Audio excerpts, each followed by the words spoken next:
آپ سب کو میری طرف سے میرا گھرانہ آن لائن چرچ میں خوش آمدید۔ ان دنوں ہم مرکز کی انجیل کا مطالعہ اور تفسیر کر رہے ہیں اپنے اس پیج پر۔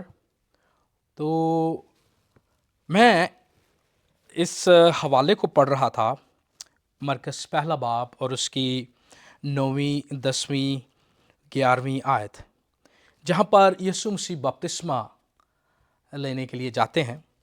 تو کلام مقدس میں لکھا ہے، اور ان دنوں ایسا ہوا کہ یسوع نے گلیل کے ناصرت سے آ کر یردن میں یوحنا سے بپتسمہ لیا، اور جب وہ پانی سے نکلا، غور طلب باتیں، تو کیا ہوا، جب وہ اوپر آیا تو فی الفور اس نے آسمان کو پھٹتے اور روح القدس کو کبوتر کی مانند اپنے اوپر اترتے دیکھا۔ پھر دوسری بات، اور آسمان سے آواز آئی کہ تو میرا پیارا بیٹا ہے، تجھ سے میں خوش ہوں۔ جب میں ان آیات کو پڑھ رہا تھا تو اچانک میرے ذہن میں پیدائش پہلا باب اور اس کی پہلی 3 آیات آئیں۔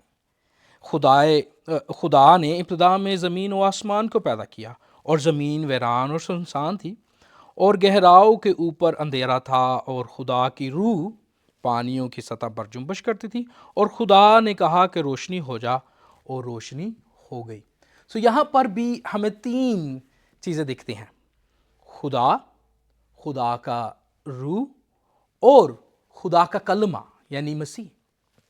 خدا نے کہا، جو کہا ہے وہ کلمہ ہے۔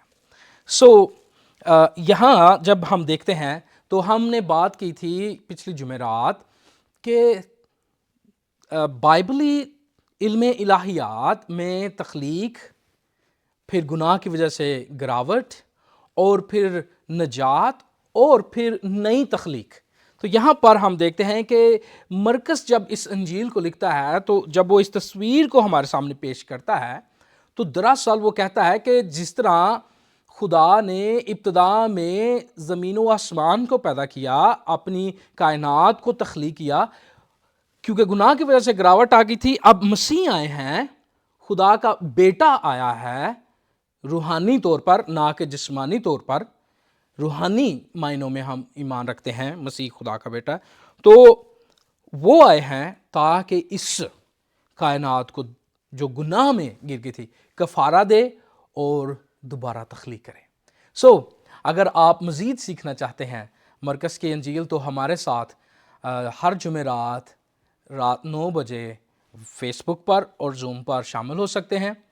ہم آپ کا انتظار کریں گے، اور ہم آپ کے لیے دعائیں بھی کر رہے ہیں، جو لوگ ہمیں بتاتے ہیں کہ ان کے لیے دعا کریں۔